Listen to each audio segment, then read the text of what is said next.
Assalamualaikum warahmatullahi wabarakatuh.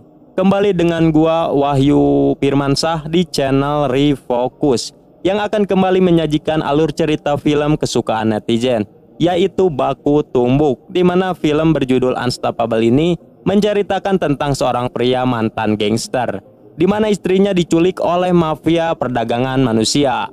Tapi naasnya mafia itu salah sasaran, karena pria itu akan melakukan apapun untuk menyelamatkan istrinya. Kita saksikan keseruannya dengan duduk santuy dengan menyantap segelas kopai dan sebatang surutu. Kita gas!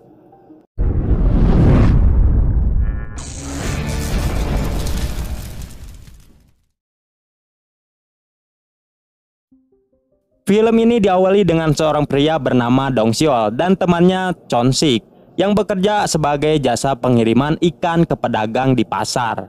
Tapi tiba-tiba ada kerusuhan di sana karena salah satu penjual itu belum membayar iuran pemeliharaan kepada bos Kang. Lalu ia mendorongnya hingga terjatuh. Bahkan ia juga mengancamnya untuk segera membayar jika ia tidak ingin diusir dari pasar itu.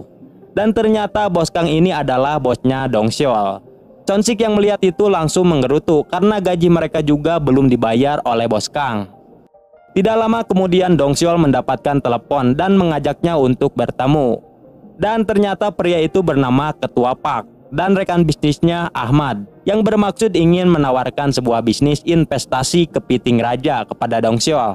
Namun Chon Sik melarangnya karena Dong Seol ini selalu kena tipu dengan bisnis berbau investasi.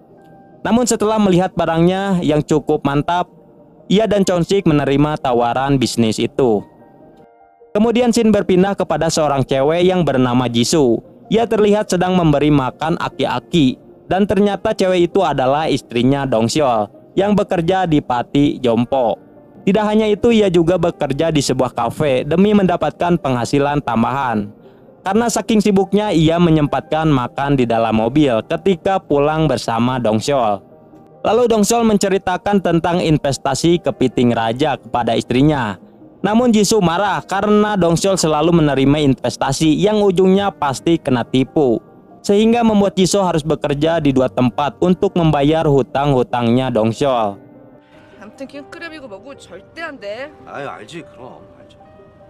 Di tempat lain terlihat seorang bapak-bapak tiba-tiba didatangi seorang gangster yang dipimpin oleh Gitai, yang ternyata ia merupakan seorang pembisnis bank keliling, dan ia juga menjalankan sebuah bisnis perdagangan wanita. Lalu si bapak tidak bisa membayar hutangnya kepada Gitai. Ia pun berencana untuk membunuhnya dan membayar hutang dengan asuransi kematiannya. Tidak lama kemudian anaknya datang yang baru saja pulang bekerja. Gitai yang melihat itu merasa tertarik dengan kecantikan anaknya si bapak. Lalu ia pun memutuskan untuk membawanya dengan tujuan untuk dijual. Saat di perjalanan, supir Gitai tidak sengaja menabrak mobilnya Dong Seol. Dong Seol pun langsung turun dan memeriksa kerusakan di mobilnya. Lalu ia juga menyuruh supir Gitai keluar untuk membuat laporan kecelakaan. Tapi supir itu tidak mau keluar dan ia malah mengajak Dong Seol untuk berdamai. Bahkan ia juga melemparkan uangnya kepada Dong Seol karena di dalam membawa sandraan dan itu membuatnya takut. Jisoo yang melihat itu tidak terima dan langsung memarahi supir itu. Namun Gitai merasa tertarik dengan kecantikan Jisoo saat marah. Ia pun langsung turun dan memarahi supirnya untuk meminta maaf kepada Dong Seol. 사과드리겠습니다. 정말 죄송합니다. Keesokan harinya Dong Seol mendatangi bosnya untuk meminta gajinya yang belum dibayar. Bosnya pun memberikan gajinya tetapi hanya setengahnya saja. Ketika di Indomaret, Chon Sik menceritakan keluh kesahnya karena uangnya yang telah habis dipakai investasi kepiting raja itu. Dan ia pun juga beranggapan bahwa ia sedang ditipu lagi. Namun Dong Seol membantahnya karena ia sudah kenal lama dengan Ketua Pak. Lalu tiba-tiba Ketua Pak menelponnya dan mengatakan bahwa kapal yang membawa kepiting raja sedang ditahan oleh pihak berwenang di Cina karena kapal itu telah melewati wilayah Cina. Mendengar hal itu, Dong Seol merasa gelisah dan menganggap ia telah ditipu dan bingung apa yang harus dikatakan kepada istrinya. Malam harinya Dongseol mengajak Jisoo ke restoran untuk merayakan ulang tahun Jisoo. Tapi tiba-tiba Jisoo mengatakan bahwa ia ingin bercerai dengannya agar semua properti yang dimiliki oleh mereka tidak disita oleh bank. Dongseol pun tentu saja menolaknya dan ia juga mengatakan bahwa ia sudah berinvestasi kepiting raja sebanyak $100.000 dari hasil pinjaman. Mendengar hal itu tentu saja Jisoo marah karena hutangnya yang dulu saja belum terbayar. Bahkan Jisoo juga meninggalkannya saat Dongseol menyiapkan kue ulang tahunnya.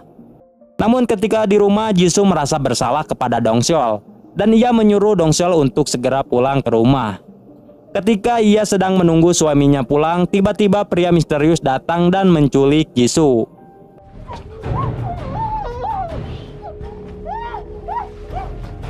Lalu Dongseol yang baru pulang langsung melihat kondisi kamar yang sudah acak-acakan. Dan ia pun beranggapan bahwa telah terjadi sesuatu kepada Jisoo. Keesokan harinya Dongseol melapor kepada polisi, bahkan ia juga memperlihatkan sebuah rekaman CCTV. Namun saat kejadian ternyata CCTV itu tidak merekamnya karena telah dirusak oleh pelaku. 아무튼 저희가 사건 현장부터 차량 이동 경로를 파악하고 있으니까. Saat keluar dari kantor polisi, tiba-tiba ia menerima telepon yang mengatakan bahwa Jisoo ada di tangannya. Bahkan ia juga mengancam akan membunuhnya jika Dongseol melaporkannya lagi kepada polisi. Dan ternyata penculik itu Gi-tae. Lalu ia menyuruh Dongseol untuk pergi ketemuan di kafe. Dan setelah sampai ia langsung ke tempat yang dipesan, tetapi Gi-tae tidak ada di sana. Setelah lama menunggu, tiba-tiba Gi-tae menelponnya dan menyuruh Dongseol membuka tas yang ada di hadapannya, yang ternyata isinya adalah uang yang cukup banyak. Gi-tae mengatakan kalau itu adalah harga dari Jisoo yang akan dibelinya, dan ia tidak bisa datang karena Dongseol yang membawa teman ke sana. Merasa heran, Dongseol melihat sekeliling dan ada pria berjas masuk ke dalam mobil yang mencurigakan dan beranggapan bahwa itu adalah si penculiknya. Lalu ia menyuruh Chon-sik untuk segera mengejarnya. Namun saat dicek teleponnya ternyata itu bukan si penculik. Lalu Dongseol membawa uang itu dan menyerahkan kepada polisi sebagai barang bukti. Kemudian Dongseol melihat foto-foto orang yang telah hilang di sana. Setelah melihat itu, Dongseol beranggapan bahwa ia tidak bisa berharap banyak kepada polisi yang kerjanya sangat lamban, dan ia pun memutuskan untuk mencari Jisoo dengan tangannya sendiri. Karena ia butuh uang operasional untuk mencari Jisoo, ia pun langsung menagih lagi gajinya kepada Bos Kang. Namun Bos Kang tidak memberinya. Ia lalu menyuruh anak buahnya untuk mengusir Dongseol. Namun dengan dinginnya ia menghajar semua anak buah Bos Kang dengan tubuhnya yang jangkung badak.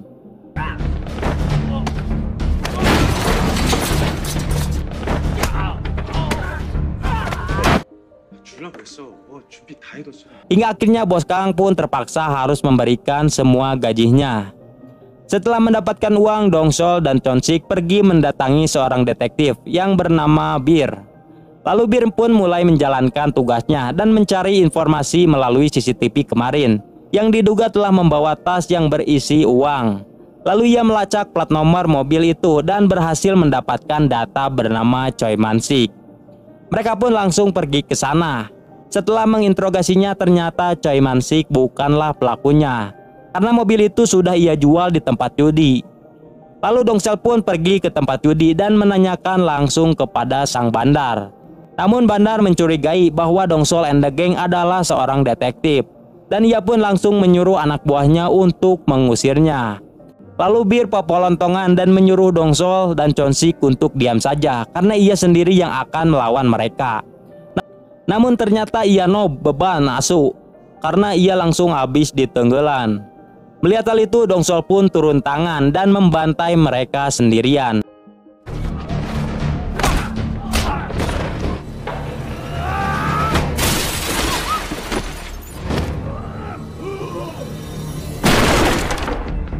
Hingga akhirnya si bandar itu terpaksa harus memberikan semua informasi yang Dongseol butuhkan.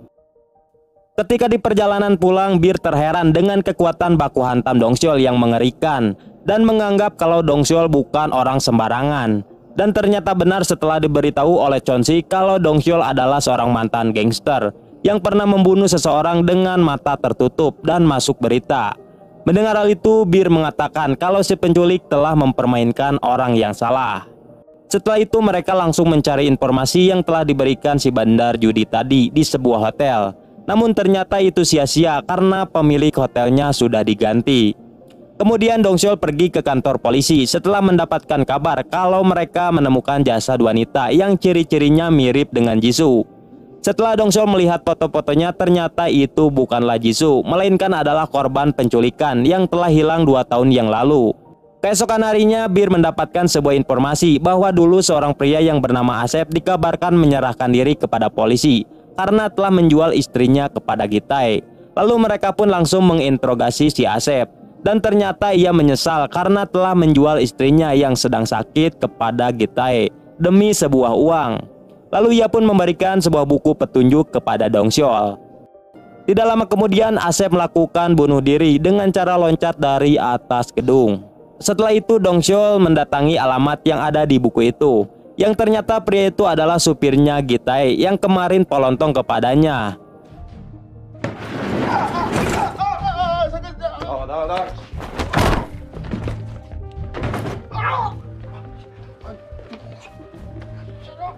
Lalu Dongseol pun membawanya ke rumah detektif Bir untuk diinterogasi, dan ternyata hal itu diketahui oleh Gitae dari rekaman CCTV.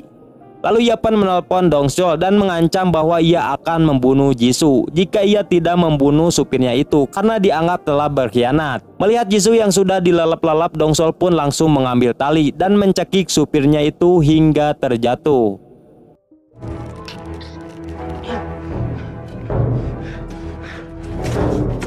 Melihat supirnya sudah tewas, Gitae pun tidak jadi membunuh Jisoo, dan ia menyuruh Dongseol untuk mengembalikan uangnya untuk menukarnya dengan istrinya.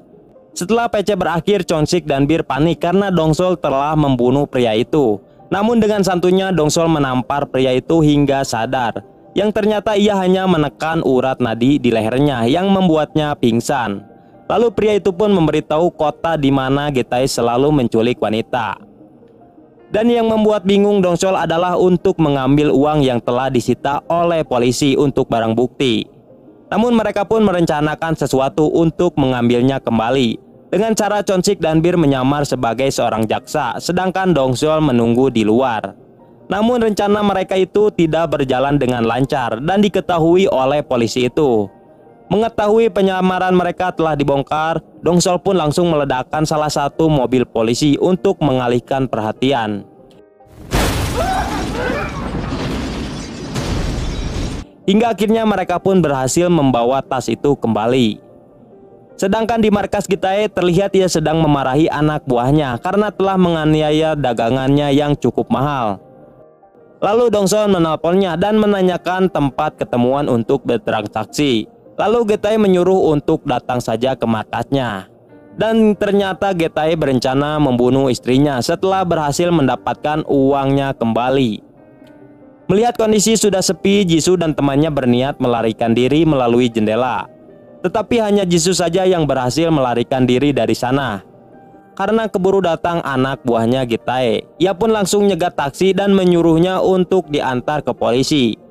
Tapi tiba-tiba di sana macet dan membuat Jisoo berinisiatif untuk keluar dan berlari karena kantor polisi yang sudah dekat. Namun sayangnya ketika akan sampai, tiba-tiba Gitae datang dan menangkapnya lagi. Sedangkan Dongseol terlihat sudah sampai ke markasnya Gitae. Ia pun tanpa banyak bacot langsung membantai semua orang yang menghalanginya.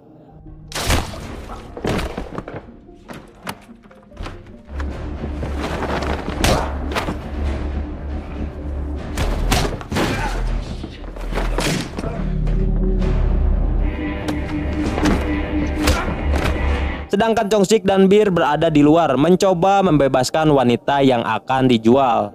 Kembali lagi ke Dongseol yang terus maju untuk mencari keberadaan sang istri. Namun anak buah Gitae terus muncul dan mengepungnya.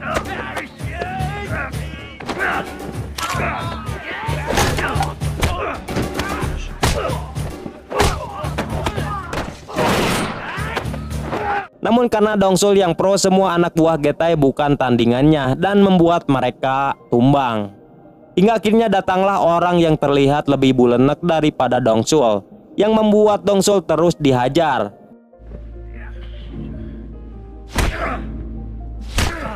Namun akhirnya ia langsung membalikannya dan membuatnya KO dengan cara dicecepkan batoknya ke atap. Saat Dongsol ke kamar, ia melihat jendela sudah bengkok dan beranggapan bahwa istrinya telah melarikan diri. Dan ia pun langsung pergi mencarinya. Sedangkan markasnya Gitae sudah didatangi polisi setelah mendapatkan laporan dari Bir dan Chonsik. Ketika di perjalanan, mobil Dongsul berpapasan dengan mobil Gitae yang sedang membawa Jisoo, sehingga terjadilah aksi kejar-kejaran.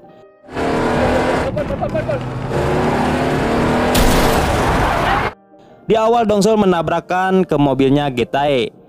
Namun ketika mengetahui istrinya ada di dalam, ia pun lebih menahannya, namun terus mengejar.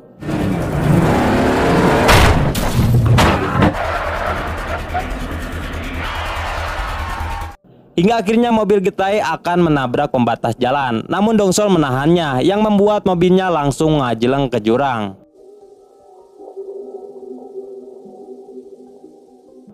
Dengan sangat emosinya, Gitae membawa kapak dan menghampiri Dongsul yang terlihat tidak ada pergerakan. Namun ternyata Dongsul melihatnya dan langsung bersembunyi. Dan ketika Gitae lengah, ia pun langsung menariknya dan langsung merepeknya sampai membuat Gitae ngaceleng jauh keluar mobil. Gitae pun langsung berpura-pura meminta maaf kepada Dongsul. Namun karena Dongsul terus mendekat, Gitae langsung mengeluarkan pisaunya. Tapi dengan pronya Dongsul berhasil menangkisnya dan ia juga mematahkan pergelangan tangannya. Dengan penuh semangatnya Dongsul terus menghajar muka Gitae tanpa ampun, sehingga membuat Gitae pun tepar. Setelah itu Dongsul langsung menuju mobil Gitae dan menyadarkan Jisoo. Tidak lama kemudian mobil ambulans dan polisi datang ke TKP. Lalu kejadian itu pun diliput di TV, di mana polisi telah menemukan markas mafia perdagangan manusia. Dan orang yang paling berpengaruh dalam memecahkan kasus itu adalah Dongsul. Setelah kejadian itu terlihat juga berita yang paling ditunggu Dongsul dan Chonsik, di mana kapal yang mengangkut kepiting raja sudah dibebaskan oleh pemerintah Cina. Dan di akhir film terlihat Dongsul yang menggunakan jas mewah bersama istrinya menuju sebuah restoran. Yang ternyata kini Dongsul telah menjadi bos restoran kepiting raja itu. Dan di sana juga terlihat Chonsik dan Bir yang mengelola restorannya. Dan film pun tamat. Mantap.